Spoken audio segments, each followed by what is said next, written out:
నారాయణ ప్రియమనంగమదాపహారం వారాణసీపురపతిం భజ విశ్వనాథం. సుబ్రహ్మణ్యారాధన. నిజానికి సుబ్రహ్మణ్యుడు పావకీయని అగ్నిస్వరూపం. శంకర భగవత్పాదులు పంచాయతనాన్ని పూజించమని శాసనం చేశారు.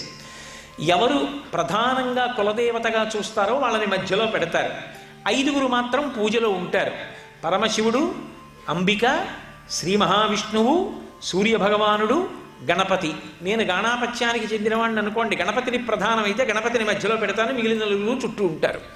నేను శివుణ్ణి ప్రధానం అనుకోండి, శివుణ్ణి మధ్యలో పెట్టి మిగిలిన 4 చుట్టూ ఉంటారు. నేను విష్ణు ప్రధానంగా పూజ చేస్తే విష్ణువు మధ్యలో ఉంటారు, చుట్టూ 4 ఉంటారు. ఈ 4 అనుమతి లేకుండా నేను విష్ణువు దగ్గరికి వెళ్ళలేను. శివుడికి ముందు పువ్వు, గణపతికి ముందు పువ్వు, సూర్యుడికి ముందు పువ్వు, అంబికకి ముందు పువ్వు వేస్తే తప్ప విష్ణువుని పూజ చేయలేను.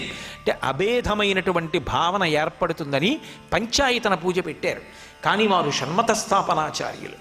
ఈ 5టితో పాటు సుబ్రహ్మణ్యుడు కూడా మోక్షప్రదాత అని నిర్ణయించారు. మరి సుబ్రహ్మణ్యుడేడి పూజలో అంటే సుబ్రహ్మణ్యుడికి ఇక వేరే పూజలో మూర్తిని ఇవ్వలేదు ఆయన. ఎందుకు ఇవ్వలేదంటే మొదట వెలిగించినటువంటి దీపంలోని జ్యోతి సుబ్రహ్మణ్య స్వరూపమే, చివర ఇచ్చిన నీరాజనంలో జ్యోతి సుబ్రహ్మణ్య స్వరూపమే అన్నారు. జ్యోతిస్వరూపం సుబ్రహ్మణ్య స్వరూపం.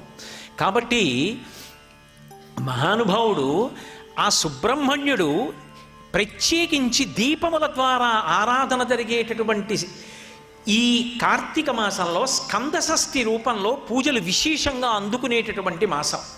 మీరు చూడండి, ఒక్క మాసంలో ఇన్ని రకాలైనటువంటి విశేషాలు జరగడం అనేటటువంటిది మీకు కార్తీక మాసంలోనే కనపడుతుంది. అలాగే ఉత్థాన ఏకాదశి లేదా ప్రబోధన ఏకాదశి అంటారు.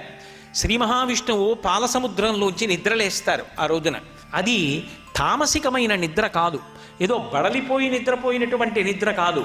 నిద్రాముద్రాం నిఖిల జగతి రక్షణే జాగరూకం అని దక్షిణాయనం రాగానే ఆషాఢమాసంలో మొదలు పెడతాడు ఆ నిద్ర. అది యోగ నిద్ర.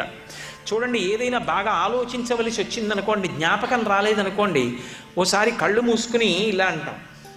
కళ్ళు మూసుకుని ఆలోచన చేసినట్టే ఆయన కూడా బాహ్యనేత్రములను మూసి పడుకుంటాడు. అంటే పైకి చేస్తున్న పూజ కాదు, మనస్సుల లోపల ఉన్నటువంటి భక్తిని లెక్కలోకి తీసుకుంటాడు. దక్షిణాయనంలో ఉపాసన కాలం కాదు, లోపల మనసుని చూస్తూ ఉంటాడు. అందుకే వెంకటేశ్వరుడిగా ప్రతిజ్ఞ చేశాడు, ఏకేన తులసి మాత్రదళేనాపి నరోత్తమ పూజయేద్ భక్తిభావేన తంరక్షామి ఇతి మత్మనః అన్నాడు. ఒక్క తులసి దళం భక్తితో ఇస్తే చాలు, నేను లొంగిపోతానన్నాడు. ఆ భక్తి అన్నది పైకి పదార్థము చేత ప్రకటనం కాదు. ఎన్ని తెస్తే భక్తి అని మీరు అనగలరు? ఎవరి శక్తిని బట్టి వారు తెస్తారు. శక్తిని బట్టి తేవడం కాదు, ఎవరి భక్తి అన్నది ఆర్ద్రత, ఎవరి మనసులో ఎంత ఉన్నది దాన్ని బట్టి ఆయన అనుగ్రహిస్తాడు.